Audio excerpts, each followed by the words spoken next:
네, 저희 지금 뉴스 특보가 시작된 지가 40분이 좀 넘었습니다. 40분이라는 시간이 조금 더 지났는데 그렇다면 이 태풍 카눈이 아까 이제 제주도를 한 2시간 전쯤에 통과해서 우리 내륙으로 성큼 다가오고 있다라고 말씀을 드렸죠. 한 40여 분간 이 이동 경로가 좀 어떻게 변했는지 좀 살펴드리도록 하겠습니다. 자, 박건영 기자.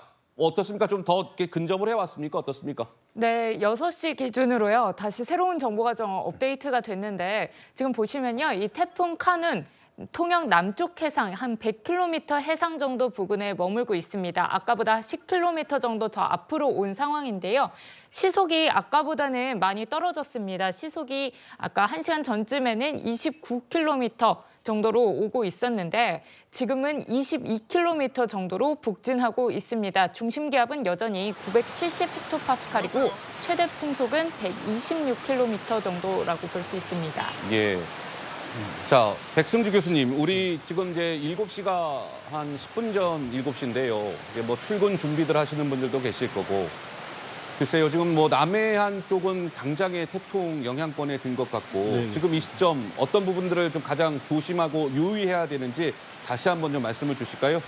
네, 지금 현재 시점에서 그 이후부터는 내륙이 전체가 직접 영향권에 들어가게 됩니다. 그렇기 때문에 말씀하신 대로 출근 시간, 퇴근 시간, 그리고 일정에 의해서 건물 내에서 어떤 그 일정이나 집합이 있더라도 그에 따른 이동이 또 필요하게 되고요. 그리고 출퇴근 시간에 몰리게 됐을 때 자칫 또 교통에 따라서 통제, 그리고 도로 붕괴 여러 가지 사태를 맞이하게 되니까 침수와 강풍에 따른 피해가 직접 우려가 되는 만큼 일정을 조절하셔가지고요. 예.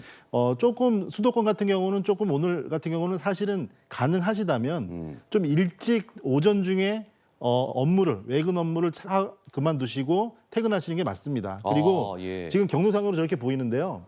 예를 들어 청주가 지금 오후 3시잖아요. 오후 3시요. 네, 오후 3시인데 지금 청주가 중심점이니까 점이니까 저 점을 드리는 거지 우리 시청자분들이 잠깐 오해하실 수 있는 부분이 폭풍 반경 시속 2m, 25m/s 이상의 강풍이 110km입니다. 예. 그러니까 청주에 도착했을 때면 서울까지 강풍 반경이 들어가는 거죠. 그렇기 때문에 저 시간부터 사전에 준비를 하셔야 되기 때문에 예. 말씀드린 대로 지금 또 아까도 15m/s 기자께서 33m/s면 이제 그 강의 태풍이 되는데 네. 도심지에서는요 똑같은 풍속도 마치 계곡물이 흐르듯이 건물과 건물 사이를 빠르게 흐르게 됩니다. 그렇기 때문에 풍속이 강해지게 되고요. 그래서 예. 15m/s 이상만 돼도 강풍이라고 하는 이유는 외출을 자제하셔야 되는 겁니다. 예. 그렇기 때문에 오늘 오후만 돼도 수도권은 강풍 권역에 드니까 네. 사전에 지금 현재는 남부 지역이 그렇고요. 오후 지역은 일정 조절이 필요합니다. 잠깐만요. 그러니까 아까 조금 전 그래픽을 다시 한번 좀 볼까요? 우리 백 교수님이 좋은 말씀 주셨네요.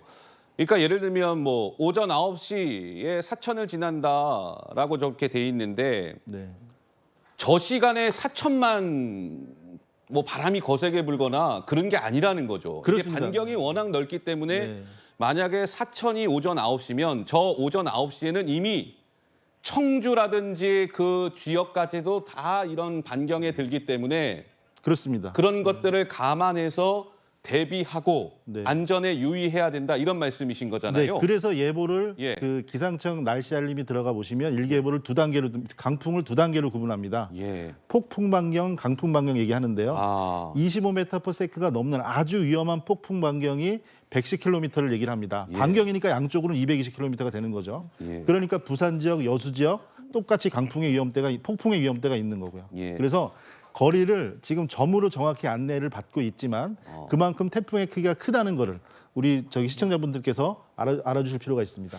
자, 김승배 본부장님, 이번 카눈 같은 경우는 약간 뭐 별종이다라는 얘기까지 나오는데 이게 비도 그렇고 바람도 그렇고 그 비도 많이 내리고 바람도 역대급으로 강하게 불고 뭐 그런 태풍으로 현재까지는 봐야 되는 걸까요? 그러니까 바람의 기록을 깨지는 못할 걸로 보입니다. 예. 아까 2003년도 태풍 매미 때 예.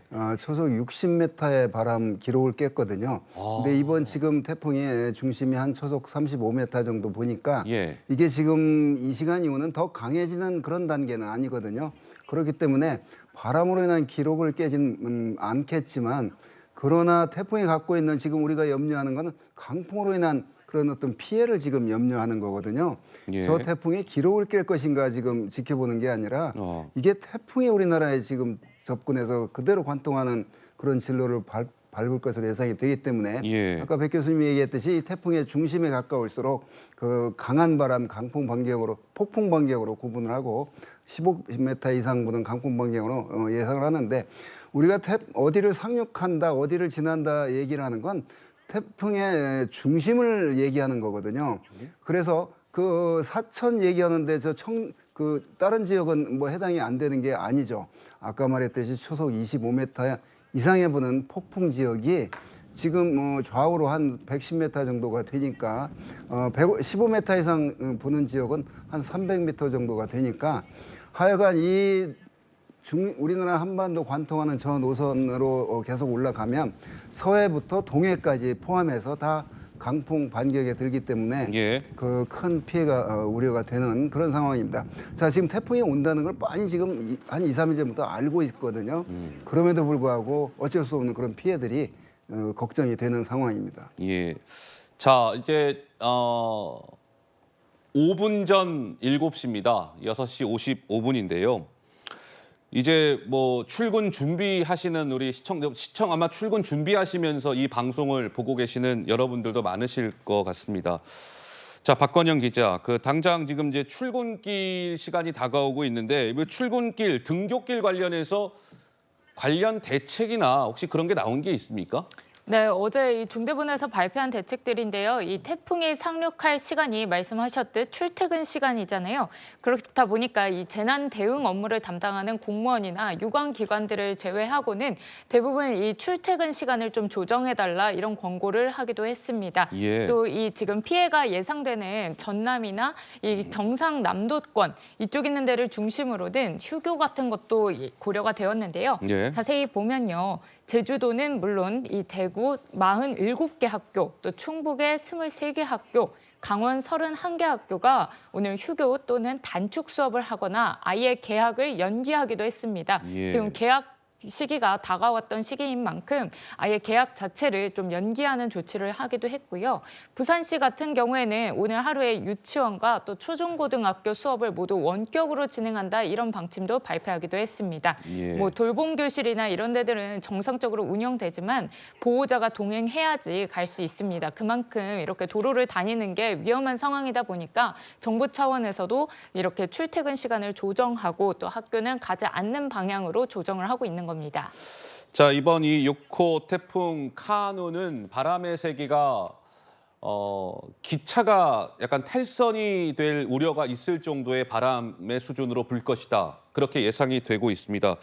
그렇다 보니까 이거 혹시 또 뭐 헛걸음들 하시면 안 되니까요. 자, 박건영 기자, 지금 뭐 열차 운행은 물론일 것 같고 하늘길, 바닷길 이게 다 지금 멈춰섰다 이렇게 보면 되는 걸까요? 어떻습니까?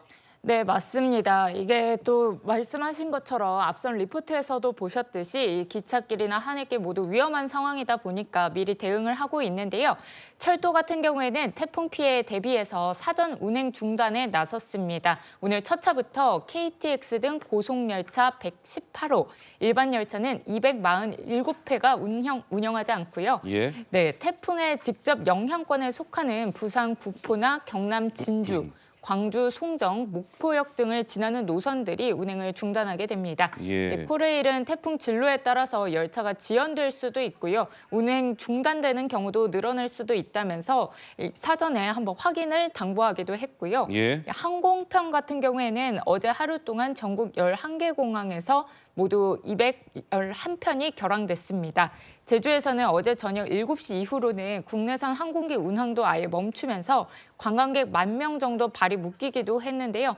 여객선 같은 경우에도 50개 항로 67척 이 정도 배들이 운항을 통제하기도 했습니다. 그렇군요. 근데 백 교수님, 뭐 이제 좀 있으면 출근하시는 분들도 계실 거고, 이제 차량을 통해서 직접 뭐 자가 운전하시는 분들도 있으실 텐데, 글쎄요, 뭐 그 관련해서 조심해야 될 거라든지 혹시 그런 거 있을까요? 이제 당장에 차 몰고 출근하시는 분들도 많으실 것 같거든요. 어떻습니까? 네, 우선 우리가 이제 최근에도 그랬고 안타까운 사고에서 대중교통을 이용하시다가 사고가 나기도 했지만 예. 대중교통이 도심지에서는 상대적으로 훨씬 더 안전합니다. 그거는 서로 정보를 주고받고 예. 사고 사례가 많이 이제 노출이 돼서 그런 거지 대중교통을 우선 고려하시고요. 그리고 이런 태풍 상황에서는 서로 정보를 이제 전달이 되고 출입 통제 같은 게 잘 기밀하게 이루어지니까 지하철 이동을 권해드리고요. 말씀하신 차량 이동 같은 경우는 부득이하게 차량 이동을 하실 때는요. 예. 저도 부득이하게 뭐 오늘은 아니지만 내일도 뭐 할 일이 있고 한데 그랬을 때는 이게 좀 분산이 필요합니다. 무슨 분산. 말이냐면 예.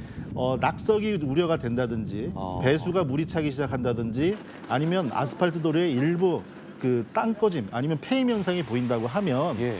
119 혹은 지역 번호의 120번 지자체 신고를 미리 하셔서 예. 이 이후에 더 큰 사고를 방지하시는 게 오히려 그 행정력과 119 분들한테 도움이 됩니다. 왜냐하면 큰 사고가 나기 시작하면요. 네. 그때는 신고가 몰리고 대응이 안 됩니다.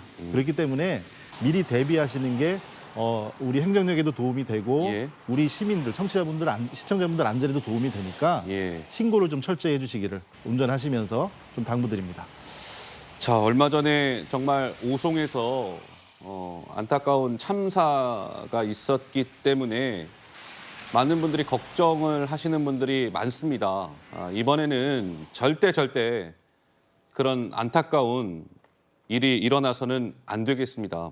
그만큼 철저한 이제 대비가 필요한 것이고요.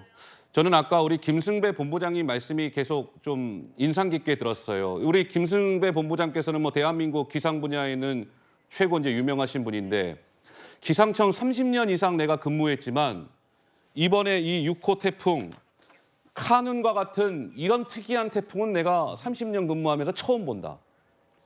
이런 말씀을 주셨어요. 어떤 의미에서 그런 말씀을 주셨었던 걸까요? 그렇습니다. 이 공기덩어리의 움직임이 태풍인데요. 예. 대개 이때쯤에 이제 북태평양 고기압 가장자리를 따라서 이동하기 때문에 목포로 상륙해서 포항으로 빠져나가거나 또는 뭐 통영으로 상륙해서 강릉으로 빠져나가나 이런 어떤 완만한 커브를 그리면서 동쪽으로 전향해서 이동해 나가 우리나라부터 이제 멀어지는데 이 태풍은 멀어지는 게 아니라 계속 한 뭐 12시간 이상을 예. 계속 태풍을 끼고 있는 상태가 되거든요. 음. 이제 그런 면에서 특이한 진로라고 생각을 합니다. 예. 마치 고속도로를 달리듯이 그냥 곧장 꼭 어디로 움직이지 않고 지금 가는 그런 형태가 굉장히 낯선 그런 진로가 되겠고요. 하여간 뭐 중심이 우리나라 한 가운데를 지나기 때문에 뭐 서쪽, 오른쪽 할 것 없이 큰 피해가 우려가 됩니다. 예. 알겠습니다.